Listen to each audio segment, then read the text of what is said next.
I want to talk a little bit about The Mandalorian, because these first 3 episodes kind of functionally and structurally are very similar to a film, I find. And this is going to contain some spoilers, obviously, for the first 3 episodes, so if you haven't seen the show yet, do check that out. And I'm not going to lie, I've been kind of sick of Star Wars lately. I still love those original 3 movies, but I just find that so much of the discourse around Star Wars recently has just been really, really tiring, and I'm just kind of sick of it. It's like offering your opinion on this franchise has become akin to, like, throwing yourself into the middle of a gang war online. It's just really, really, really tiring and just done to death, and I'm just sick of the whole thing. But then I heard about The Mandalorian, and that pretty much everybody from any of these various camps of Star Wars fans is saying that it's really good. So I, being the loyal Disney consumer that I am, decided to check it out for myself. And yeah, I really have to say, I really, really like The Mandalorian. I think this is my favorite Star Wars thing since Return of the Jedi. And I feel like I should qualify that because I haven't actually seen too much from the expanded universe, either, the stuff that got erased from the canon or the stuff that's still canon. I read the Thrawn trilogy, the novels, because I was told by several different people that they were some of the best that the extended universe had to offer, but didn't really like them, and so I never really checked too much else of that out. I saw the pilot movie of the Clone Wars cartoon, the like 2008, 2009, whatever year that was. Not the original, the 2003 one. That one was awesome. I saw that pilot movie and I hated it, so I never watched the TV show, even though I know lots of people say that it's very, very good. So, and I've got a lot of nostalgia for the prequels. They came out when I was a kid. I think Phantom Menace came out, I was like 8 years old or something like that. And I still find them a lot of fun to go back and watch again, just because at this point every single frame of all of those movies and every single line of dialogue spoken has become a meme. But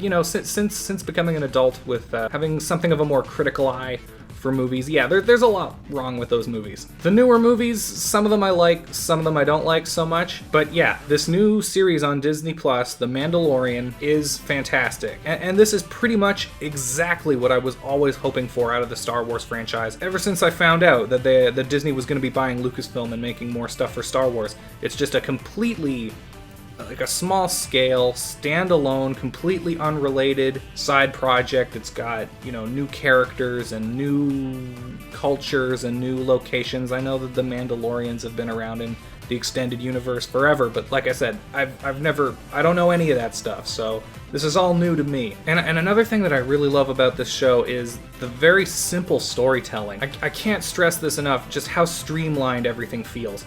You're completely zeroed in on this one character, the Mandalorian. The show's got very little dialogue, and yet it manages to communicate everything it needs to get its story across. It reminds me a lot of like an old western or a samurai movie, which is appropriate considering the original Star Wars was largely based on Akira Kurosawa's The Hidden Fortress. I'm not gonna lie, I was a little bit iffy on the first episode of The Mandalorian. There was just a lot of things in there that I was just kind of a little too much filler. That whole part where the guy is like dicking around in the cargo hold pretending to look for the pisser while he's like plotting his escape, and he keeps calling up like, "Oh yeah, no, I'm still looking around down here. Don't worry about me down here." Yeah, okay, don't need that. That's fine. This is the same thing with the blurg taming sequence. It was just like, do we really need to do this? Like, there's really no other way that they could get from point A to point B in this situation. And then at the end of the episode, I was also a little bit iffy on Baby Yoda at first, conceptually. I was like, I'd always heard that it was a rule at Lucasfilm under George Lucas that you were not allowed to discuss or go into detail at all about Yoda's species. And I think that's a good rule. It helps to keep Yoda a little bit more mysterious, a little bit more unique. And so at first I thought that I was really, really going to hate the idea of having a baby Yoda in this TV show. But no, I've actually really, really enjoyed where they've taken this little creature and its relationship with the Mandalorian. He's kind of, growing and learning to care for this small creature who he was initially hired to hunt down, and then he forms a bond with it, and he saves its life, and it saves his life, and, it clearly looks up to him as some sort of parental figure. Then after he hands it into the Empire, he goes back to save it after having, like a crisis of conscience, and even puts his well-being above it in the end. And so like I said, this is very basic stuff. It doesn't have to be complicated, and I just really like that about this show. It's very uncomplicated, and it's very strong on the character stuff. And I think that Star Wars works the best when it is a little bit simpler. Like as long as you nail the character stuff, the rest of it doesn't have to be anything much more than a premise, really. It all just kind of falls into place, and I think that is true of this series as well. It kind of gives me like a lone wolf and cub feel. I mean, I know the story isn't at all similar, but you know what I mean, where it's just kind of the lone warrior and the little child traveling together. And again, just lots of cool samurai vibes, also reinforced by the music, which is really great. The cast is great. Pedro Pascal does a great job. I don't know how much of the time it's actually him in the suit, but absolutely, this character is played very effectively by all parties who may or may not be involved. He gets so much across with just his body language, which I think is very impressive considering that he has a helmet on the entire time and you can't see his face. Have you ever removed your helmet? No. Has it ever been removed by others?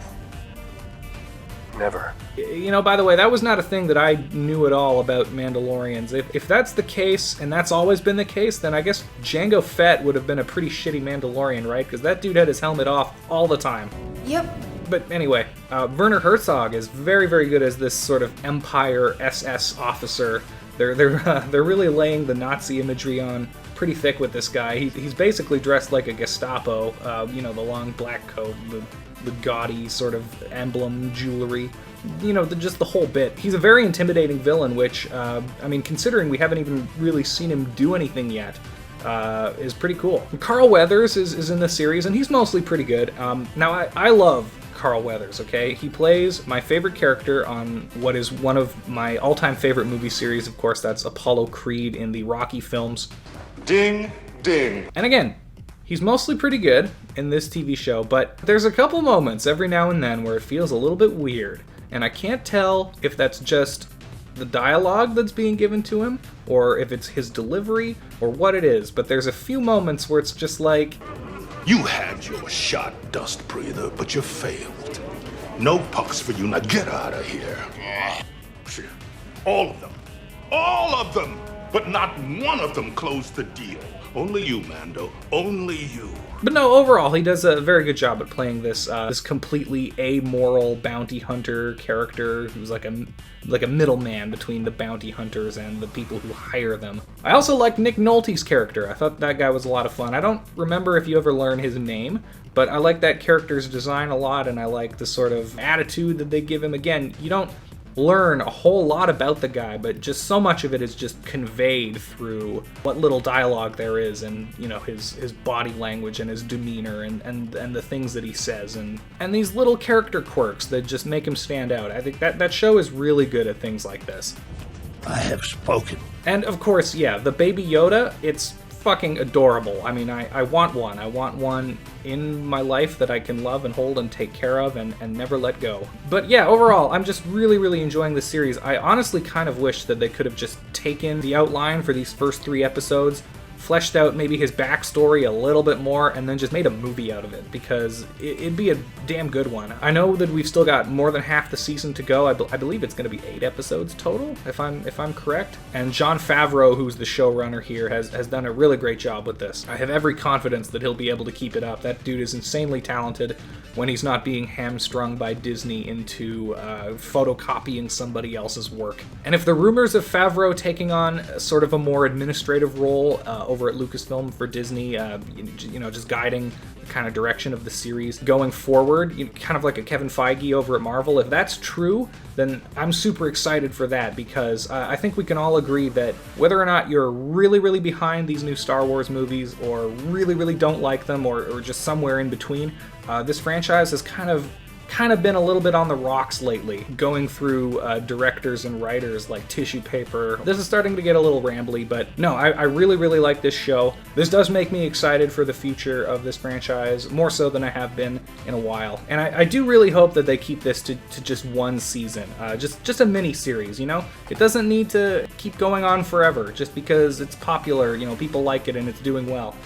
Just know when to stop, you know what I mean? So anyway, that'll about do it for me today. And in the meantime, if you like this video, help me out. Hit the like button, subscribe if this is your first time here, and ring the bell to stay up to date on all of my future stuff. Thanks so much, all of you guys, for watching, as always, and take care. I have spoken.